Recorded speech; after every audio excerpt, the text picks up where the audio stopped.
আজকে সন্ধেবেলা টিফিনে বানিয়েছিলাম ছানার কাটলেট। বাড়ির সামান্য কিছু উপকরণ দিয়ে বানালাম ছানার কাটলেটটা। ছেলে ভীষণ জেদ করছিল, তো কেন জেদ করলো সেটাই তোমাদের সাথে শেয়ার করছি। তো এই রেসিপিটা আমি দেখেছি আমাদের সকলের প্রিয় দিদিভাই শেফালি করণ দাস দিদিভাই পোস্ট করেছিল। তো আমি আর আমার ছেলে মিলে দেখছিলাম, কয়দিন আগে, এই ধরো 3-4 দিন আগের ভিডিও। তো দেখছিলাম, ছেলে বলছে যে মা বানাও। তো সেদিন তো কোনো রকমভাবে, বাজার যেহেতু কাছে, তো বানিয়ে দিয়েছি। ও দেখি তৃপ্তি সহকারে খেলো, ছানা কিন্তু ও খেতে চায় না। তো আজকে আবারও যে মা বানাও। তো ছেলে যখন খেতে চেয়েছে, কারণ ছেলে আমার কিছুই খায় না, মাছও খায় না, মাংসও খায় না, ডিমটা খায় মাঝে সাঝে। তো এই দেখো, আমি একটু অন্যরকমভাবে ট্রাই করলাম, একবারে তো আর হুবহু বানানো যায় না, তো একটু অন্যরকমভাবে সেটাই তোমাদের সাথে শেয়ার করছি। তো ভিডিওটা দেখতে থাকো।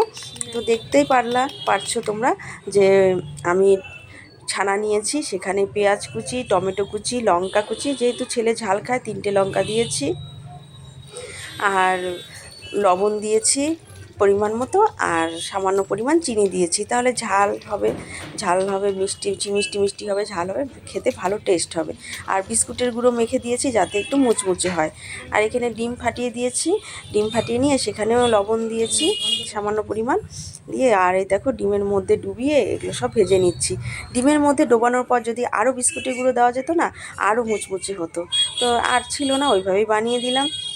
ছেলেও তৃপ্তি সহকারে খেলো, বেশ ভালো লাগলো। তোমরাও কিন্তু দেখতে পারো। এই যে ছানাটা কিন্তু বেশিরভাগ বাচ্চারাই খেতে চায় না, এইভাবে যদি বানাও দেখবে বাচ্চারা অবশ্যই খাবে।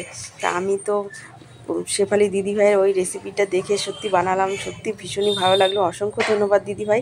ছেলে কিন্তু ছানা খেত না, এখন খাচ্ছে, আর আমিও খেলাম, দেখলাম যে সত্যি ভীষণই টেস্ট হয়েছে। তো একটু অন্যরকমভাবে আমি ডিম দিয়ে বানালাম। তো দেখলে কেমন হয়েছে, দেখো কত সুন্দর হয়েছে না দেখতে। অবশ্যই কিন্তু কমেন্টে জানাবে কেমন লাগলো।